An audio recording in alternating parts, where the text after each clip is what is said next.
일어나라 빛을 발하라. 이는 내 빛이 이르렀고 여호와의 영광이 내 위에 임하였음이니라.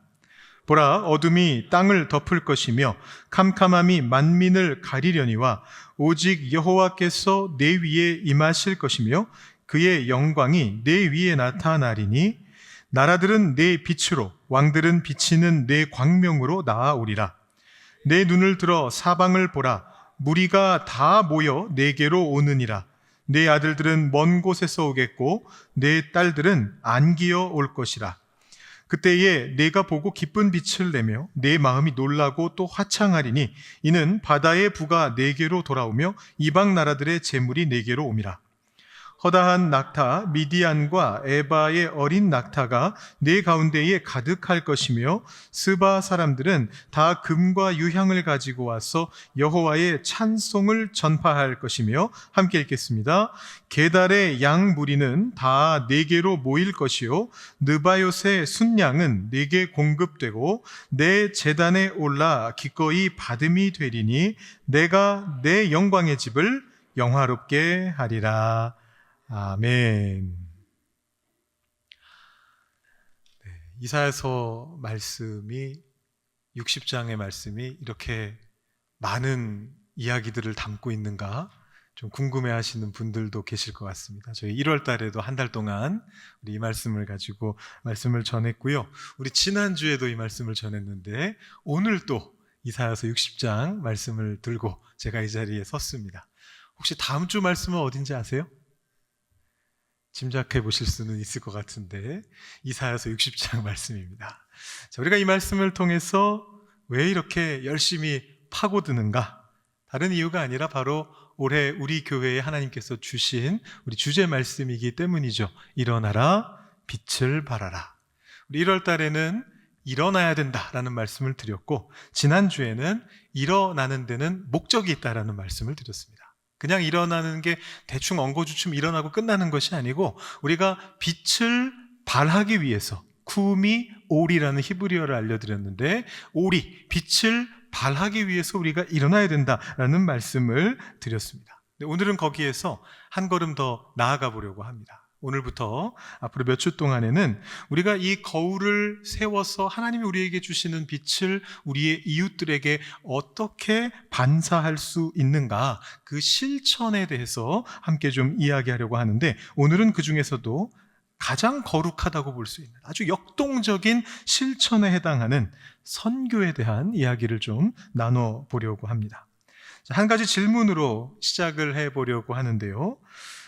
우리 7절 말씀까지 읽었는데 이 말씀 속에 어떤 특징이 있을까요? 오늘 말씀 제목에 제가 사실 적어놨는데 우리 1절부터 7절까지 쭉 읽어보시면서 어쩌면 이걸 발견하셨을 수도 있겠다라는 생각이 듭니다. 한 가지 반복돼서 나오는 단어가 있습니다. 제가 보여드리면요. 4절에 이렇게 나옵니다. 무리가 다 모여서 내게로 오느니라 이렇게 이야기를 하죠. 그리고 6절, 5절, 6절에도 계속해서 비슷한 표현이 나오는데 약간 간접적으로 암시적으로 나오다가 7절에 가서 다시 한번 이렇게 나옵니다. 게달의 양 무리는 다 내게로 모일 것이요 라고 그렇게 나오고 있습니다. 다 모인다, 다 온다 라는 그런 표현이 반복해서 나오고 있습니다. 자, 반복은 강조를 의미합니다. 성경에 반복돼서 나오는 것은 중요한 것이다라고 제가 말씀드렸죠. 왜 다 모인다라는 말이 이렇게 강조되고 있을까요? 그 의미를 알기 위해서는 우리가 이 당시의 배경을 조금 더 살펴볼 필요가 있습니다. 자, 몇 번 말씀드렸습니다만 이사야 60장의 배경은 포로로부터 돌아오는 귀환하는 시대를 다루고 있습니다. 유대 사람들이 잘못을 저지르고 바벨론이라고 하는 나라로 끌려가게 됐습니다. 유다는 멸망했고요. 예루살렘 성전은 무너졌습니다. 폐허가 됐습니다. 그리고 바벨론에서 그들은 포로라고 하는 처지에서 생활을 해야만 했습니다. 얼마나 했을까요? 70년이라고 하는 길고 긴 세월 동안 포로 생활을 했습니다. 자, 그리고 나서 페르시아, 바사라고 하는 나라가 이 바벨론을 전복시킨 다음에 고레스 왕이 칙령을 내립니다. 자, 이제 너희들은 돌아가도 좋다. 내가 성전 기물을 내어주겠다. 성전에서 사용하던 도구들을 다 내어줄 테니까 가서 성전을 재건해도 좋다라고 그렇게 허락하는 해방의 칙령을 내렸습니다. 이게 얼마나 감격스러운 순간입니까? 이스라엘의 역사를 우리가 성경책을 통해서 보는데 그 성경책을 통해서 보고 있는 우리 신앙인들이 볼 때 이 상황은 너무너무 기쁜 상황일 것 같아요. 와, 70년이나 기다리던 드디어 돌아갈 수 있는 고국으로 돌아가는 이 기회가 이렇게 주어지는구나. 왕이 직접 칙령을 내려서 예루살렘 성전 기물도 다 돌려줄 테니까 얼른 가거라 라고 했으니 얼마나 많은 사람들이 기뻐 뜀뛰면서 갔을까 이런 생각을 할 거예요. 할렐루야 외치면서 유대인들이 다 같이 일어나서 갔을 거라고 생각합니다. 근데 현실은 달랐습니다. 여러분, 우리가 책을 통해서, 성경도 책인데 우리가 책을 통해서 그 상황을 들여다보는 것과 그 시절을 실제로 살아가고 있는 사람들이 경험하는 것은 많이 달라요. 여러분, 한번 생각해 보시기 바랍니다. 이 사람들이 과연 그 명령을 듣고서 쉽게 고향 땅으로 돌아갈 수 있었겠습니까? 이 당시에 정확하게 얼마가 있었는지는 모르겠습니다만 학자들이 추측하는 유대인들의 숫자는, 바벨론에 살고 있었던 숫자는 약 수십만 명입니다. 그런데 다시 돌아간 유대인들은 5만 명밖에 되지 않았습니다. 대략 10% 정도, 10명 중에 1명 정도가 성전을 짓겠노라 하면서 이 유다 땅으로 다시 돌아갔습니다. 사실 그것도 나중에 돌아온 사람까지 합쳐서 5만 명입니다. 맨 처음에 고레스 왕이 칙령을 내렸을 때 좋습니다, 돌아가겠습니다 하고 손들고 나선 사람들은 수천 명 수준에 불과했어요. 100명 중에 1명만이 돌아가겠다라고 이야기했습니다. 자, 그 모습을 알게 되면 우리 속에 이런 생각이 들 수 있습니다. 아, 저 사람들은 세상에 찌들어 있는 사람들이다. 믿음을 팔아먹은 사람들이다. 이기적인 사람들이다. 이런 생각이 우리에게 들 수 있습니다. 그런데 우리가 입장을 바꿔서 그 시대 사람이 되었다고 생각해 본다면 쉬운 문제가 아니라는 걸 금방 알게 됩니다. 무려 70년입니다. 할아버지 세대에 포로로 끌려왔어요. 그리고 그 땅에서 이미 3대가 지났습니다. 그 사회를 살아가고 있는 주된 사람들은 그 땅에서 이미 태어난 사람들이에요. 2세, 3세니까 아마 그 땅에서 태어난 사람들에게서 태어난 사람들이 이제 한참 청년으로 일하고 있는 사람들이었을 겁니다. 그동안 그들은 이방 땅에서 다양한 차별을 겪으면서 포로라고 하는 그런 지위 속에서 서러움 가운데서 이를 악물고 간신히 비즈니스를 일궈놨습니다. 그 아이들, 손자들은 이제 바벨론 말에 익숙해졌습니다. 바벨론 학교에 다니면서 친구들을 다 사귀었습니다. 간신히 집도 장만하고 이제 겨우 먹고 살만하게 안정을 찾았습니다. 제가 수천 년 전 바벨론 땅에 있었던 유대인 얘기를 하는데 여러분, 왠지 굉장히 공감이 가지 않으세요? 우리 얘기 같지 않으세요? 이 토론토 땅에서 이민자로 살아오신 여러분들과 똑같은 경험을 이분들이 한 거예요. 그들에게 이제 그만 다 내려놓고 저기 아무것도 없는 폐허로 가서 성전 지읍시다 라고 말했을 때 선뜻 짐을 쌀 수 있었던 사람이 몇 명이나 되겠습니까? 생존이 코앞에 문제로서 닥쳐 있었습니다.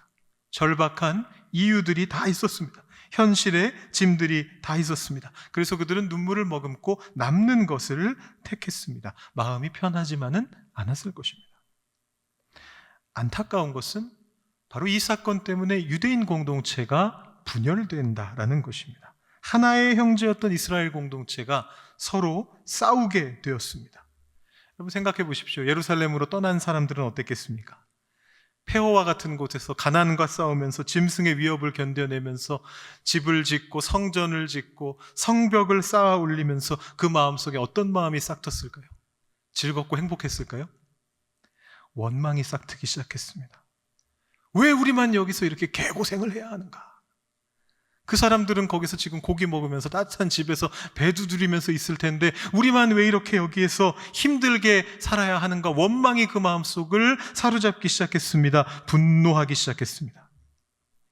바벨론에 남은 사람들은 어땠을까요? 마음이 편하지 않죠. 죄책감을 감추기 위해서 짐짓 모른 척하기 시작했습니다. 사람들은 자기 마음을 지키기 위해서 충분히 그렇게 모른 척할 수가 있습니다. 외면하는 겁니다. 굳이 생각하지 않는 겁니다. 성전을 짓는 건 저렇게 믿음 좋고 열심 있는 특별한 사람들이나 하는 거지, 먹고 살기 바쁜 우리 같은 평범한 사람들이 할 수 있는 일이 아니야. 선을 그었어요. 영적으로 선을 긋고 방관자로 물러나 버렸습니다. 이 분열의 아픔이 이스라엘 공동체 속에 지금 있는 상황입니다. 여러분, 이 상황을 우리의 상황에 한번 비교해 봐도 좋을 것 같아요. 특별히 제가 오늘 주제가 선교라고 말씀드렸는데, 우리 선교의 상황하고 한번 비교해 보면 닮은 부분이 있다는 것을 발견하시게 됩니다. 교회 안에, 오늘 현대교회 안에서 선교라고 하는 것은 짐을 싸서 비행기를 타고 최전방으로 떠나는 열심 있는 극소수만의 어떤 전유물로 그렇게 여겨집니다. 그리고 남겨진 대다수의 우리들은 뒷짐을 진 채 손 정도 이렇게 흔들어주면서 수고들 하세요, 기도는 해드릴게요, 뭐 이 정도로 그냥 뒤에서 거리를 두는 구경꾼이 되어버릴 때가 참 많이 있습니다. 내 코가 석자인 거죠. 신경 쓸 여력이 없습니다. 선교의 마음을 쓸 여력이 없습니다. 가는 자와 방관하는 자로 쪼개어져 버립니다. 이스라엘 백성들이 그렇게 가는 자와 남는 자로 쪼개어져 버린 상황 속에서 하나님께서는 놀라운 비전을 던지세요. 다 모여라 라고 하는 비전을 던져주십니다. 이 하나님의 비전은 참 놀라운 것입니다. 4절에 다시 한번 보시면 이렇게 이야기합니다. 내 눈을 들어 사방을 보아라, 무리가 다 모여서 너에게로 온다 라고 이야기를 합니다. 하나님께서 억지로 사람들을 끌어모으시는 게 아니에요. 하나님께서 영광의 빛을 비추기 시작하시니까 그 자리로, 그 빛의 영광을 향해서 사방으로부터 사람들이 몰려옵니다. 사람들만 몰려오는 것이 아닙니다.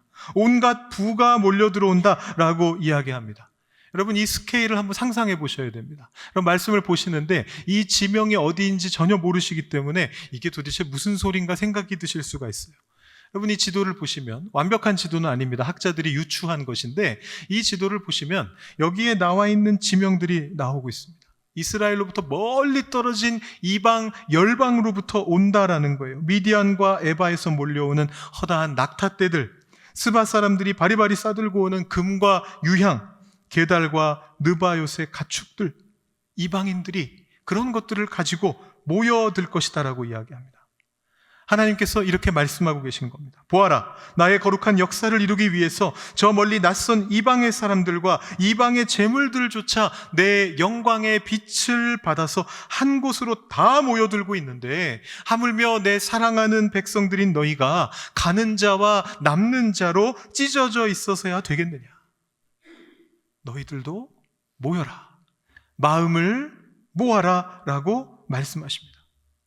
하나님께서 원하시는 진짜 선교의 비전은 소수의 특별한 사람들만 앞장서서 가는 것이 아닙니다. 외롭게 고군분투하는 것이 아닙니다.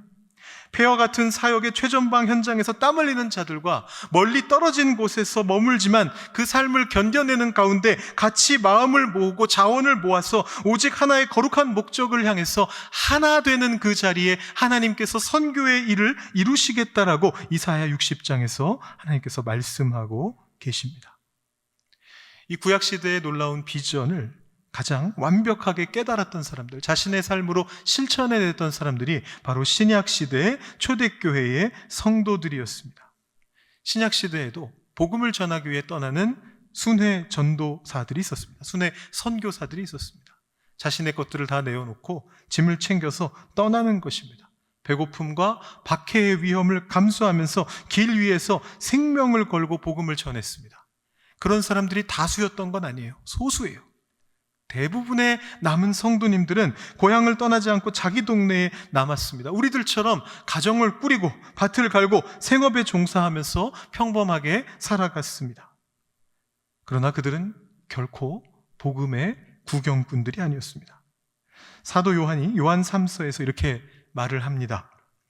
일상에 남아있으면서 선교사들을 영접하고 밥을 먹이고 후원금으로 그들의 길을 열어주고 그들을 위해 기도하는 사역에 동참했던 이 남은 성도들을 향해서 아주 위대한 신학적인 선언을 하게 됩니다. 이런 자들을 영접하는 것이 마땅하니 이는 우리가 진리를 위하여 함께 일하는 자가 되게 하려 함이라. 영어로 fellow workers라고 되어 있습니다. 동반자라는 거예요. 진리의 길에, 복음의 길에 있어서 동반자가 될 수 있는 길이 있다. 함께 마음 모아 기도하며 섬기는 가운데 그런 일이 일어난다라고 이야기합니다. 여러분, 이 요한의 선언은 아주 중요합니다. 성경 속에는 구경꾼이라는 말이 없습니다. 방관자라는 단어가 없습니다. 선교는 함께 행하는 것입니다. 하나님 보시기에는 비행기를 타고 원주민 땅까지 가서 복음을 전하는 사람들이나 이 땅의 팍팍한 일터 속에서 땀 흘려 번 돈으로 선교비를 후원하면서 그들을 기도로 후원해 주는 사람들이나 아무 차이가 없습니다. 다 똑같습니다. 모두가 진리를 위하여 함께 일하는 선교사입니다. 근데 하나님께서 우리를 그렇게 봐주시고 계심에도 불구하고 우리들이 그런 정체성을 우리 마음속에 품지 못할 때가 너무나 많이 있습니다. 나 자신이 스스로 초라하다고 생각할 때가 있기 때문이죠. 이 정체성의 변화를 아주 피부에 와닿게 설명해주는 하나의 일화가 있습니다. 여러분, 1962년도에 우리 아폴로 프로젝트라는 게 있었습니다. 여러분, 이게 뭔지 아시나요? 미국하고 냉전 관계에 있던 소련하고 누가 먼저 달나라에 사람을 보내는가를 가지고 경쟁을 했는데 미국에서 진행했던 프로젝트가 바로 아폴로 프로젝트입니다. 자, 여기에 케네디 대통령이, 당시의 대통령이죠. 케네디 대통령이 나사 우주센터를 방문했습니다. 여기는 수많은 과학자들이 모여서 바로 저 로켓을 만들고 달 착륙선을 만들고 하던 바로 그 장소입니다. 격려하러 간 겁니다. 갔는데요, 이 대통령이 안으로 들어가는데 거기서 첫 번째 사람을 만났어요. 물어봅니다. 당신은 이 우주센터에서 주로 어떤 일을 하십니까? 근데 그 사람이 걸레를 들고 있었대요. 딱 봐도 제니터예요. 이 청소하는 청소부입니다. 대통령이 왜 그런 질문을 했는지 잘 모르겠는데 어쩌면 이 일화를 남기려고 그런 질문을 했을지도 모르겠습니다. 당신은 이 우주센터에서 주로 무슨 일을 하십니까? 그랬더니 이 사람이 뭐라고 대답했을까요? 아이고, 보시다시피, 걸레를 들어 보여주며 보시다시피 저는 복도를 닦고 청소하는 청소부입니다 라고 대답했을까요? 그러면 지금까지 전해져 오지 않았겠죠. 이렇게 대답을 했습니다. 허리를 꼿꼿이 펴고 대통령을 정면으로 바라보면서 말을 합니다. 대통령님, 저는 지금 인류를 달에 보내는 일을 돕고 있습니다. 이렇게 말을 했대요. 자신이 하고 있는 일은 복도를 닦는 일이지만 나는 지금 이 우주비행사들이 안심하고 로켓을 띄울 수 있는 최적의 환경을 만들고 있습니다. 나도 동반자입니다. 라고 그렇게 선언한 것입니다. 이것이 바로 진리를 위해 함께 일하는 자의 위대한 마음과 통하는 것입니다. 우리들 모두가 어떤 자리에서 무슨 일을 하든지 함께 마음 모아 동반자의 마음으로 이 선교의 자리로 나아가게 될 때에 우리 모두는 진리를 위해 함께 일하는 자라는 그 호칭을 받을 수 있게 됩니다. 여러분, 선교나 교회의 어떤 사역들을 단지 구경하거나 헌금 바구니에 돈 몇 푼을 넣어주고 마는 방관자가 여러분들은 절대로 아닙니다. 단기 선교를 돕기 위해서 우리가 앞으로도 여러 가지 일들을 하게 될 텐데 그 일들을 하는 가운데에서 어쩌면 여러분들 중에 어떤 분들은 사랑의 식탁을 위해서 마을 식구들이 함께 모여서 이렇게 파를 썰고 이런 일들을 하실 수 있어요. 그런 거를 하고 계실 때 여러분 속으로 이 청소부처럼 당당하게 자신에게 선포하셔야 됩니다. 나는 지금 그냥 식당 봉사를 하고 있는 게 아니다. 교회에 행사가 있으니 내가 그 행사에 청구서를 메우고 있는 것이 아니다. 나는 지금 토론토의 주방에서 내 비즈니스의 치열한 현장에서 저 밴쿠버 아일랜드에 있는 이 영혼들에게 생명의 복음을 전하는 우주적이고 영광스러운 이 사역을 내가 직접 함께 수행하고 있는 것이다. 이 마음을 우리가 가져야 됩니다. 우리는 분열의 장벽을 넘어서 진리를 위해 서로의 어깨를 결박하고 함께 일하고 있는 거룩한 한 팀인 것입니다. 이 선교의 모습을 아주 잘 보여준 분이 한 분 더 있습니다. 조금 전에 여러분들께 예로 들었던 말씀은 기독교적인 예시는 아니었잖아요. 한 우주센터의 청소부의 얘기였는데 선교사 중에 바로 이 부분을 아주 잘 보여주신 분이 있습니다. 이분은 윌리엄 캐리라고 하는 분입니다. 아주 중요한 분입니다. 제가 이분을 여러분들께 소개해 드릴 수 있게 돼서 너무나 영광스러운데요. 이분은 이런 별명이 있습니다. 근대 선교의 아버지라는 그런 별명이 있습니다. 오늘 아버지의 날인데요. 저분이 바로 선교의 아버지십니다. 저분이 1793년에 인도로 떠나게 되는데 이 때를 기점으로 해서 선교의 패러다임이 완전히 바뀌게 됐습니다. 그 전까지 기독교라고 하는 종교는 유럽의 종교였어요. 유럽 사람들이 조상들이 믿으니까 그냥 따라서 믿는 종교였어요. 그런데 이분이 전 세계를 마음에 품고 복음을 전하기 위해서 인도로 떠난 그 순간부터 선교의 세기가 시작됩니다.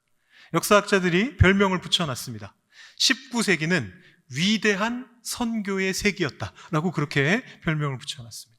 저분을 필두로 해서 인도로 가신 분, 중국으로 가신 분, 일본으로 가신 분, 온갖 곳으로 가서 선교하신 선교사들 때문에 이후에 한반도에까지 복음이 들어오고 바로 우리가, 저와 여러분들이 신앙을 가질 수 있게 되는 역사가 일어나게 됩니다. 따지고 보면 우리 모두가 이 윌리엄 캐리라고 하는 선교사에게 복음의 빚을 진 사람들이에요. 근데 바로 이 선교사님이 1793년도에 최초로 인도 땅으로 선교를 떠나시게 될 때에 자신을 떠나보내는 고향의 동역자들에게 남기신 유명한 고백이 있습니다. 이렇게 말씀하세요. 여러분, 인도라고 하는 나라는 깊고 어두운 광산과도 같습니다. 여기서 볼 때는 아무런 빛이 보이지 않는 캄캄한 곳입니다. 그런데 그 안으로 들어가면 그 안에는 아직 복음을 듣지 못한 보석과 같은 영혼들이 가득합니다. 자, 이제 내가 생명을 걸고 저 캄캄한 광산 밑바닥으로 내려가겠습니다. 그런데 조건이 있습니다. 내가 광산 아래로 내려가는 동안, 그리고 내가 그곳에서 머물고 있는 내내 여러분들께서 이 위에서 내가 매달린 이 밧줄을 힘껏 쥐고 계셔 주셔야 됩니다. 꽉 붙들고 계셔 주셔야 됩니다. 라고 그렇게 고백했습니다. 여러분, 이 고백은요, 그냥 자신을 후원해 줄 사람들에게 사탕발림으로 한 얘기가 전혀 아니에요. 여러분, 이분의 삶이 어떻게 됐느냐 하면요, 인도 선교사로 들어가셔서 몇 년 안 돼서 아들을 잃습니다. 5살 난 아이가 병으로 죽어요. 그리고 함께 간 자신의 아내는 정신병원에 들어가게 됩니다. 그야말로 홀로 혈혈단신 남게 돼요. 그 순간에 고국에 있었던 동반자들이, 동역자들이 이분을 위해서 계속해서 기도해주고 함께 해준 덕분에 이분이 위대한 선교의 세기를 여는 위대한 선교사가 되실 수 있었습니다. 여러분, 캄캄한 광산 아래로 직접 내려가는 사람과 그 바깥에서 밧줄을 잡고 땀 흘리며 버텨주는 사람 중에 누가 더 중요한 사람입니까? 만약 위에서 밧줄을 잡은 사람이 자기 살기 바쁘다고 혹은 팔이 아프다고 그 줄을 그냥 놓아버린다면 광산 아래로 내려간 선교사는 즉시 생명을 잃고 말 것입니다. 현장을 향해 가는 선교사와 생명줄을 꽉 잡고 버텨주고 있는 성도들은 둘로 나뉜 존재가 아닙니다. 생명과 생명으로 묶여있는 하나 된 동역자들입니다. 군사학 격언 중에 이런 말이 있습니다.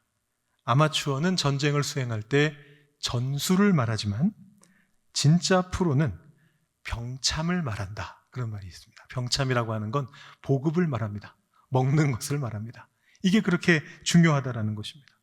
전술적으로 전투 하나를 이길 수는 있지만 만약에 보급선이 끊어지게 되면 그 전쟁은 패배하게 되는 것입니다. 우리 교회가 8월 중순에 파송할 우리 선교팀, 원주민 선교 선교팀은 지금 밴쿠버 아일랜드를 마음에 품고서 계속해서 영적인 훈련, 그 전투를 준비하고 있습니다. 벌써 몇 주째 계속해서 모이면서 훈련하고 있습니다. 오늘도 또 모이게 될 겁니다. 이 선교팀이 그 원주민 마을에 가서 담대하게 복음을 전하기 위해서는 반드시 이곳에 남아있는 우리 모두가, 온 교회가 하나가 되어서 기도와 물질로 이 영적인 복음로를 든든하게 붙잡아 주셔야 됩니다. 밧줄로 단단하게 잡고 버텨 주셔야만 됩니다. 여러분, 그 자리들이 바로 우리가 선교의 동반자가 되는 자리입니다.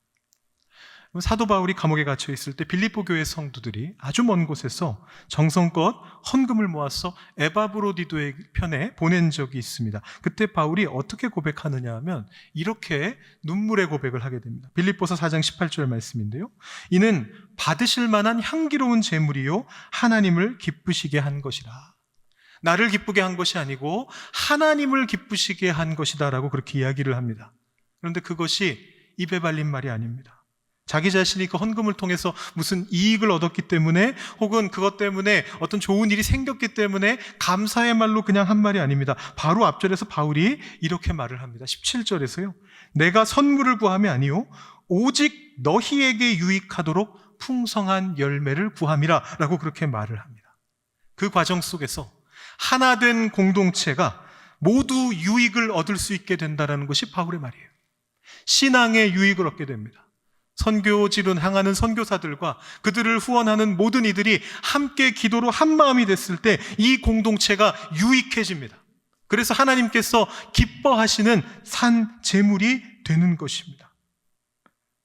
우리가 우리의 삶으로 올려드리는 이 시간들은 하나님을 기쁘시게 하는 향기로운 예배가 된다라는 것을 우리가 꼭 기억해야 됩니다.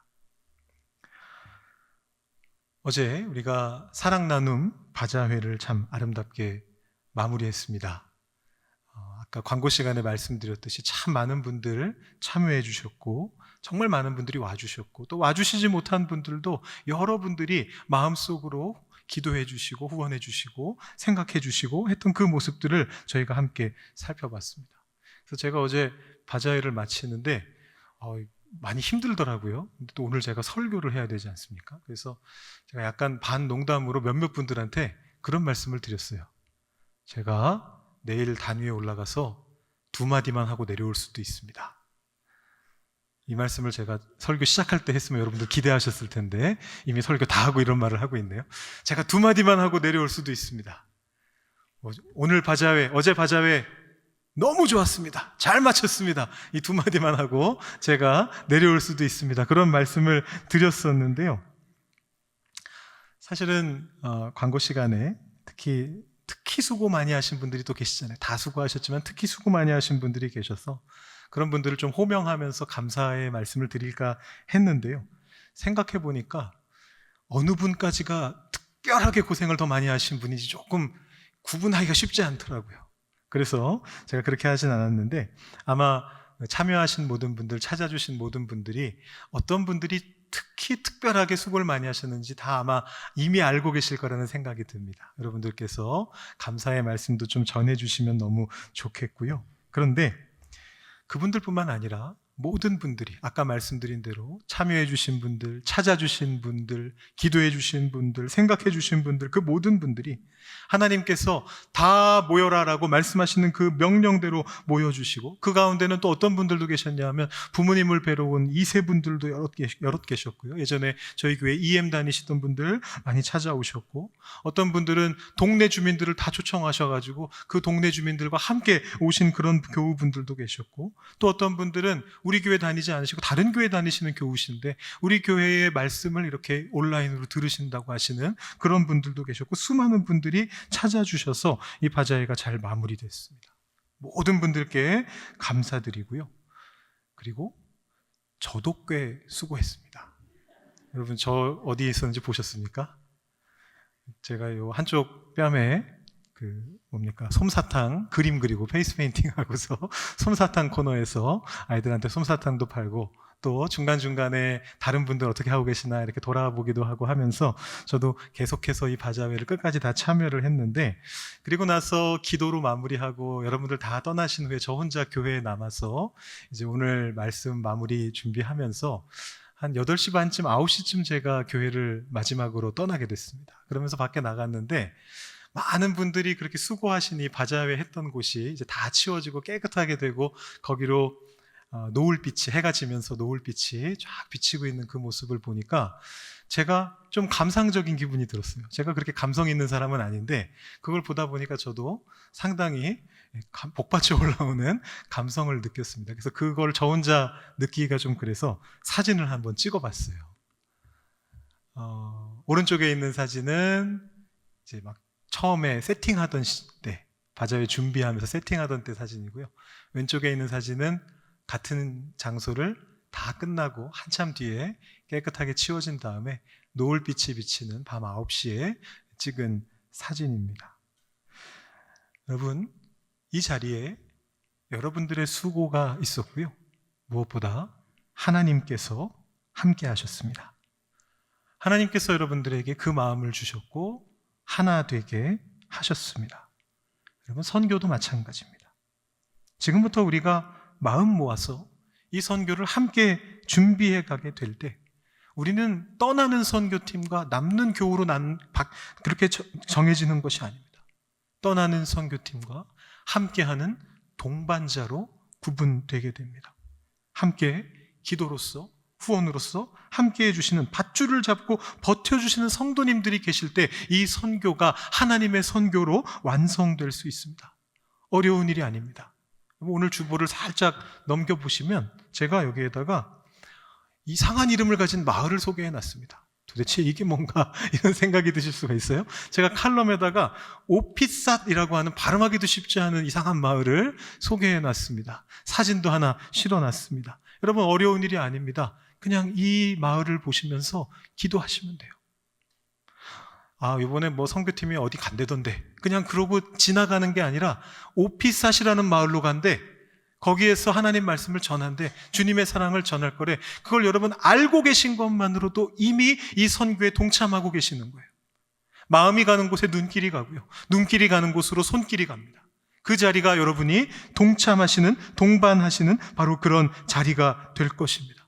우리 모두가 그렇게 한 마음이 되어 이 선교를 준비하게 될 때에 성령 안에서 우리가 하나 되는 놀라운 경험을 할 수 있을 것입니다. 우리를 향해 외치시는 이사야 선지자의 입을 통해서 우리를 향해 부르신 하나님의 초청에 응답하시기 바랍니다. 다 모여라. 다 함께하라. 마음을 모아서 진리를 전하는 동반자가 되어라. 여러분, 그 음성에 응답하시면서 우리 모두가 진리를 위해 일하는 위대한 선교사로 당당히 나아가시는 온 교회 성도님들 다 되실 수 있기를 주님의 이름으로 축원드립니다. 오늘 예배에 함께해 주셔서 감사합니다. 복된 한 주가 되시길 기원하며 다음 주일에도 함께해 주시기 바랍니다. 아울러 토론토 한인 장로교회 유튜브 채널을 구독해 주시면 감사하겠습니다.